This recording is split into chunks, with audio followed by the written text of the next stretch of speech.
Dans la suite du chapitre 5 sur l'humilité, sur l'obéissance, je veux dire, Saint Benoît, évidemment, met cette obéissance en rapport avec l'attitude du Christ, l'attitude de Jésus dans les évangiles, qui est toute attention à la fois à celui qu'il appelle son Père, de qui vient la vie, et qui traverse donc la vie de Jésus aussi pour la partager avec nous, et en même temps l'attention à tous ceux qui l'entourent.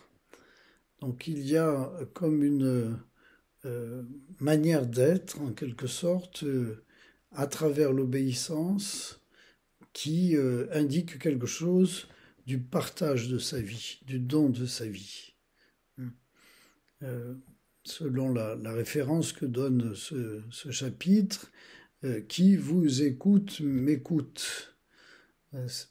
C'est l'obéissance que l'on rend à des personnes en responsabilité, c'est Dieu. C'est à Dieu qu'on la rend.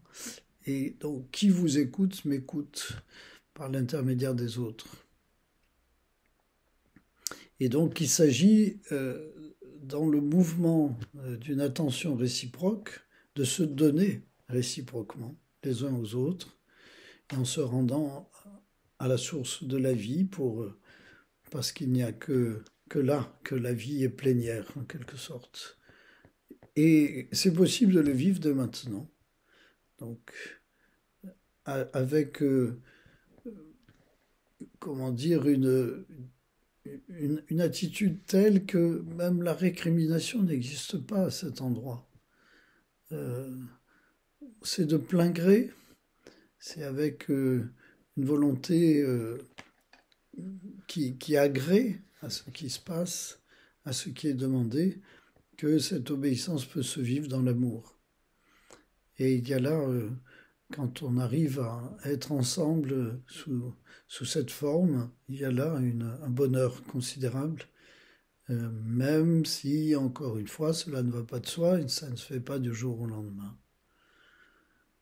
Restons dans cette ouverture, dans ce dynamisme qui nous conduit à, à dilater notre cœur sur la voie de l'amour.